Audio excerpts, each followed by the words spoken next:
तुमच्या बैठका तुम्ही करा आणि इथं सगळेजण उमेदवार म्हणूनच आलेले आहेत. राजश्रीताई,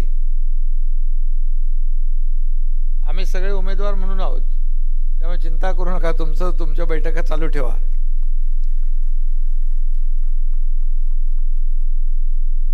आजच्या अतिशय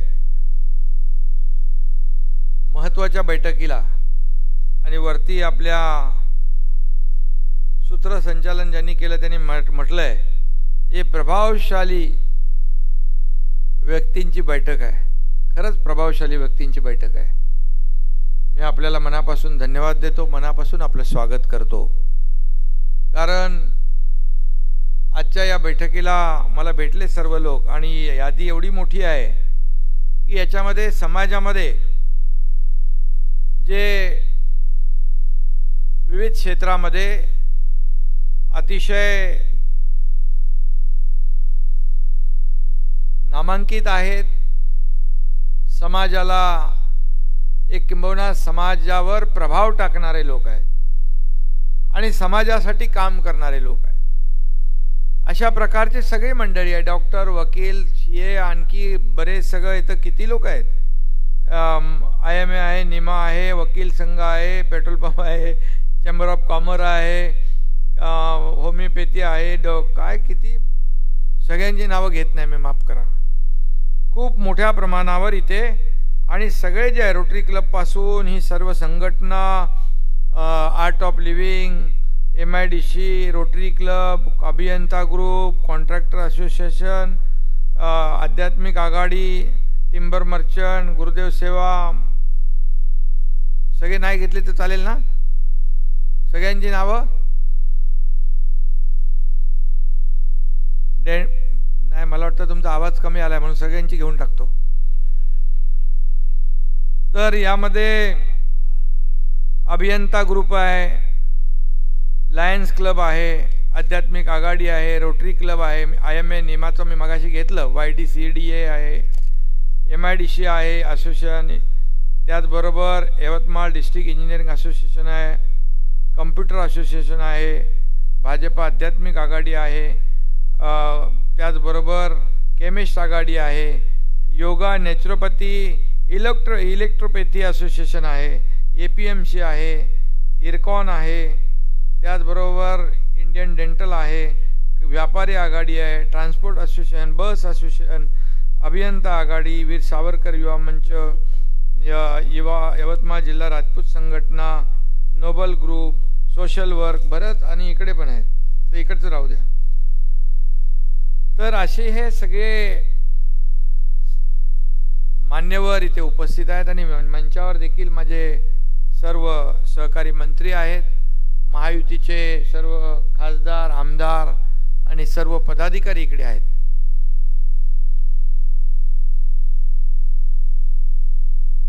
आपल्या उमेदवार राजश्रीताई हेमंत पाटील यांनी प्रभावशाली सर्व संघटनांच्या समोर प्रभावशाली भाषण पण केलं. कारण त्या एक चांगल्या वक्ता आहेत आणि त्यांचं वक्तृत्वही चांगलं आहे आणि सहकारी क्षेत्रामध्ये बँकेच्या त्या काही संजय अध्यक्षही आहेत, गोदावरी अर्बन बँकेच्या, आणि सहकार क्षेत्रामध्ये त्या काम करत आहेत. हेमंत पाटील खासदार आहेत आणि त्यांच्या पाठीशी खंबीरपणे उभ्या राहणाऱ्या त्या आपल्या भगिनी आहेत आणि म्हणून आज त्यांचं कर्तृत्व आणि त्यांचं काम, सेवाभावी वृत्ती आणि समाजसेवा हे बघून महायुतीने त्यांना यवतमाळ वाशिमचं उमेदवार केलेलं आहे. खरं म्हणजे अनेक सभा होतील, मेळावे होतील, जाहीर सभाही होतील, कार्यकर्त्यांचे मेळावे होतील, परंतु आजचा हा जो काही मेळावा म्हणणार नाही मी, आजची आपली बैठक जी आहे ही अतिशय महत्त्वाची आहे. या सगळ्या संघटनांच्या बरोबर शेकडो, हजारो, लाखो लोक जुडलेले आहेत. कारण समाजामध्ये आपण गेले अनेक वर्ष काम करता आणि प्रत्येक व्यक्तीकडे दररोज शेकडो हजारो लोक संपर्कात असतात आणि मोठ्या प्रमाणावर आपण म्हणतो ना एकदम महत्त्वाचे इन्फ्लुएन्सर, आणि तसं तुमचं जे काही एक प्रभाव आहे, हा प्रभाव या निवडणुकीमध्ये अतिशय कामी येणार आहे. आणि म्हणून मी तुम्हाला मनापासून धन्यवाद देतो. खरं म्हणजे आपण सगळे व्यापारी आणि विविध संघटनांचे सर्व पदाधिकारी आहात, प्रमुख पदाधिकारी आहात, आणि कुठल्याही अशा राजकीय किंवा निवडणुकांमध्ये तुमचं काही सहभाग नसतो, देणं घेणं नसतो, परंतु आपला अमूल्य वेळ काढून आपण या ठिकाणी आलात. मला देखील आपण सन्मानित केलं आणि माझं स्वागत केलं आणि उमेदवारासाठी देखील आपण इथं आलात, त्याबद्दल मी सगळ्यात आधी आपल्याला मनापासून धन्यवाद देतो, मनापासून आपले आभार मानतो. आणि त्याचबरोबर ही जी निवडणूक आहे, राजश्रीताईंनी सविस्तरपणे सांगितलं, ही निवडणूक कोणा एका उमेदवाराची नाही आहे. ही निवडणूक आहे देशाच्या विकासाची. ही निवडणूक लोकशाहीतल्या सगळ्यात मोठ्या सभागृहातली निवडणूक आहे, लोकसभेची निवडणूक आहे. आणि म्हणून या निवडणुकीवर देशाचं भवितव्य ठरणार आहे, देशाचा विकास आहे, देशाची प्रगती आहे. आणि गेल्या 10 वर्षामध्ये या देशाचे आदरणीय प्रधानमंत्री नरेंद्र मोदीजींनी जे काम केलेलं आहे, मी काही असं कुणावर टीका टिप्पणी करण्याचा माझा स्वभाव नाही, परंतु मी आपल्याला तुलनात्मक या ठिकाणी सांगू इच्छितो, कारण मी सर्व आकडेवारी या ठिकाणी पाहिली, सगळी कामं पाहिली. गेल्या 10 वर्षामध्ये आदरणीय मोदी साहेबांच्या नेतृत्वाखाली देशामध्ये गेल्या 50-60 वर्षामध्ये जेवढी कामं झाली नाही त्यापेक्षा दुप्पट कामं या गेल्या 10 वर्षामध्ये झालेली आहेत. हे आपल्या देशाचं भवितव्य आहे, हे खरं म्हणजे या देशाचा अभिमान आहे. आज आपण पाहतोय की या देशाला जगभरामध्ये जो काही नावलौकिक मिळाला आहे, आज जगात कुठेही आपण गेलो तर आपल्या भारत देशाचं नाव अभिमानाने घेतात. आज आपल्या देशाचं नाव पूर्ण जगभरामध्ये रोशन करण्याचं काम आदरणीय मोदीजींनी केलं. हे असंच होत नाही, त्याला आपल्याला त्याग करावा लागतो, त्यांना मदत करावी लागते. जेव्हा जेव्हा इतर देश संकटात येतात, कोविडचंच उदाहरण घ्या, कोविडमध्ये आपल्या प्रधानमंत्री महोदयांनी आपल्या देशात तर जे पाहिजे, वॅक्सिन पाहिजे, औषधं पाहिजे, जे काही पाहिजे ते दिलं, परंतु जगातल्या अनेक देशांनी आपल्या भारत देशावर विश्वास ठेवून आपल्याकडे मागणी केली आणि आपल्या प्रधानमंत्री महोदयांनी त्यांची मागणी पूर्ण करून कोविडमध्ये देखील त्यांना मदत केली. जेव्हा अशा प्रकारचं संकट आणि आपत्ती असते तेव्हा मदत करणारा खरा मित्र असतो, आणि ती मित्रता याराना दोस्ताना आपल्या प्रधानमंत्री महोदयांनी दाखवला आणि त्याची आठवण त्या सर्व लोकांनी ठेवली. G20 सारखं आपल्याला अध्यक्षपद मिळालं, 22 देश आपल्या भारतामध्ये आले होते आणि त्याचं अध्यक्षपद मिळणं देखील मोठी बाब आहे. आणि म्हणून आज आपण पाहिलं तर जगातल्या अनेक देशांची अर्थव्यवस्था डबघाईला आलेली आहे, कोलमडलेली आहे. अशा परिस्थितीमध्ये आपली अर्थव्यवस्था 11व्या क्रमांकावरून 5व्या क्रमांकावर आणण्याचं काम आदरणीय प्रधानमंत्री महोदयांनी केलं. आज त्यांची संकल्पना आणि निर्धार काय, 5व्यावरून 3ऱ्यावर आणण्याचा निर्धार त्यांनी केलेला आहे. आज 150 वर्षे आपल्यावर ब्रिटिशांनी राज्य केलं, ते 150 वर्षाची परंपरा, तेव्हाची अर्थव्यवस्था मागे ढकलण्याचं काम 150 वर्षाचं 10 वर्षात केलंय. आणि म्हणूनच आपल्या सगळ्यांना त्यांचा अभिमान आहे. मी जेव्हा वर्ल्ड इकॉनॉमिक फोरममध्ये स्वित्झर्लंडला दावोसमध्ये जेव्हा कॉन्फरन्स होती, पूर्ण जगभरातले लोक तिकडे येतात आणि आपल्या महाराष्ट्रासाठी देखील उद्योग आणण्यासाठी आम्ही प्रयत्न केला. मला सांगायला अभिमान वाटतो की पहिल्या वेळेस गेल्या वर्षी गेलो त्याही वेळेस जगभरातले लोक मला भेटले आणि त्यांनी सांगितलं, मोदीजी आणि तुमचं जे काय केंद्र आणि राज्य सरकारचं कसं नातं आहे. आम्ही त्यांना सांगितलं, आम्ही एकत्रच काम करतो, आमचं डबल इंजिनचं सरकार आहे, केंद्र आम्हाला मदत करतं आणि राज्य विकास करतं. 1,37,000 कोटीचं MOU करारनामे गेल्या वर्षी साईन झाले. 70% उद्योग मंत्री इकडे आहेत, 70 to 80% एक्झिक्युशन सुरू आहे. फक्त कागदावर करारनामे राहिले नाहीत. यावेळेस आम्ही गेलो 3,73,000 कोटीचे MOU साईन झाले आपल्या महाराष्ट्रासाठी. ही मोठी अचिव्हमेंट आहे, ही मोठी अचिव्हमेंट आहे. आणि तिकडे आम्हाला ज्यांनी कमिट केलं ते पुन्हा इकडे आल्यानंतर त्यांनी 2 लाखाचे MOU साईन केले. याचं कारण आपलं राज्य इंडस्ट्री फ्रेंडली स्टेट झालेलं आहे. आपल्याकडे चांगलं पोटेन्शियल आहे, इन्फ्रास्ट्रक्चर आहे, गुड कनेक्टिव्हिटी आहे, स्किल्ड मॅनपॉवर आहे, सगळं आहे आपल्याकडे.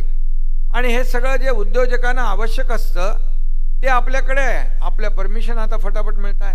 आपण सबसिडी देतोय, सिंगल विंडो क्लिअरन्सची सिस्टीम आणलेली आहे. आता उद्योजकाला पहिला आल्यानंतर उद्योजक का थांबत नव्हते, कारण उद्योजकांना विचारलं जात होतं तुम्हाला किती जागा पाहिजे, काय पाहिजे, किती सबसिडी पाहिजे, सगळं पाहिजे, अमकं पाहिजे, तमकं पाहिजे. मग नंतर शेवटला एक माणूस त्यांना सांगायचा मग हे करण्यासाठी आमचं काय आहे, आम्हाला काय कशाला, हा राज्याचा विषय आहे, हा आपल्या प्रगतीचा विषय आहे. तिथे आपलं तुपलं बाजूला ठेवलं पाहिजे.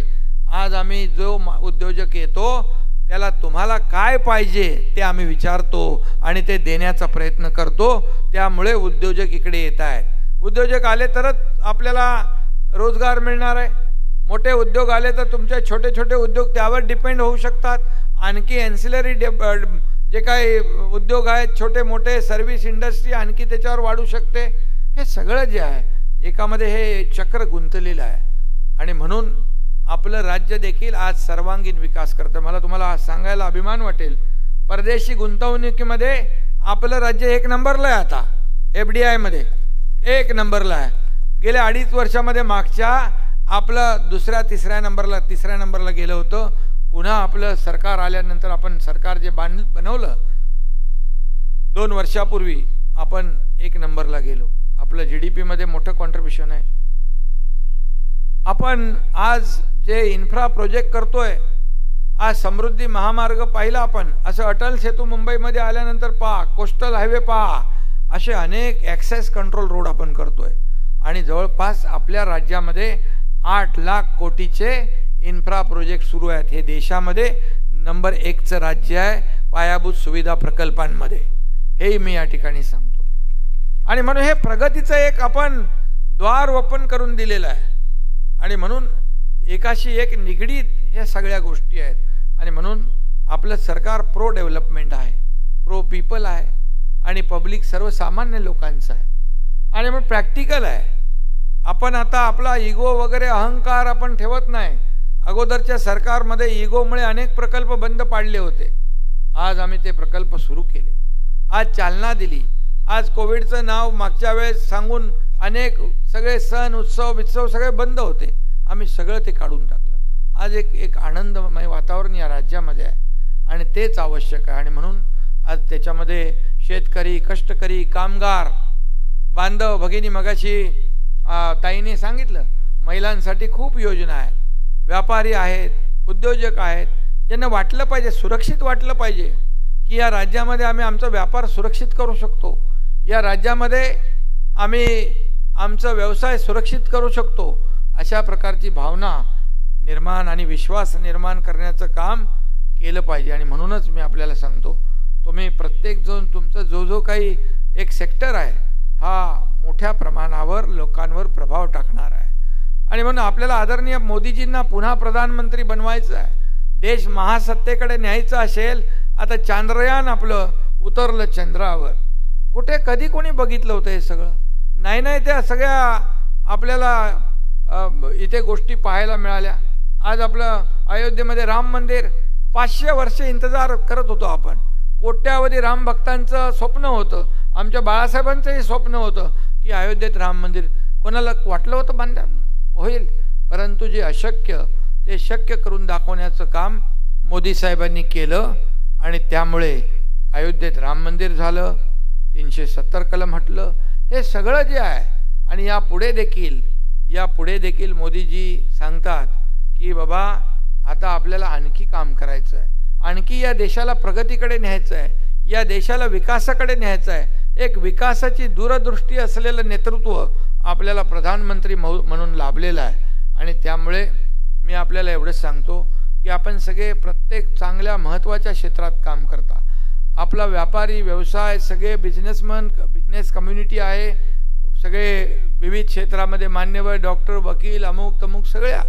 तुम्हाला मी एकच सांगतो, या राज्यामध्ये आपल्याला पूर्णपणे या ठिकाणी सुरक्षा आणि सुरक्षेची भावना आणि जे जे काही आवश्यक इन्फ्रास्ट्रक्चर आहे ते देण्याचं काम आपले हे सरकार करेल.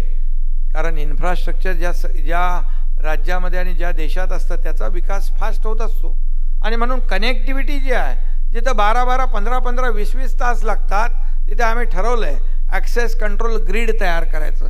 कुठूनही पूर्वेकडून पश्चिमेकडे, उत्तरेकडून दक्षिणेकडे कुठेही जायचं असेल राज्याच्या कानाकोपऱ्यात तर 5-6-7 तासामध्येच गेला पाहिजे, माणूस पोचला पाहिजे. कारण त्याचा वेळ वाचला पाहिजे, इंधन वाचलं पाहिजे.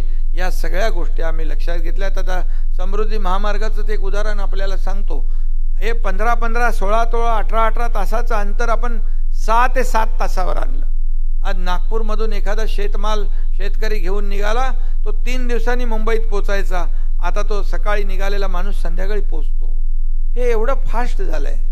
आणि म्हणून विकासाकडे नेणारं हे राज्य आहे. आणि म्हणून आपल्याला मी मनापासून या ठिकाणी धन्यवाद देतो.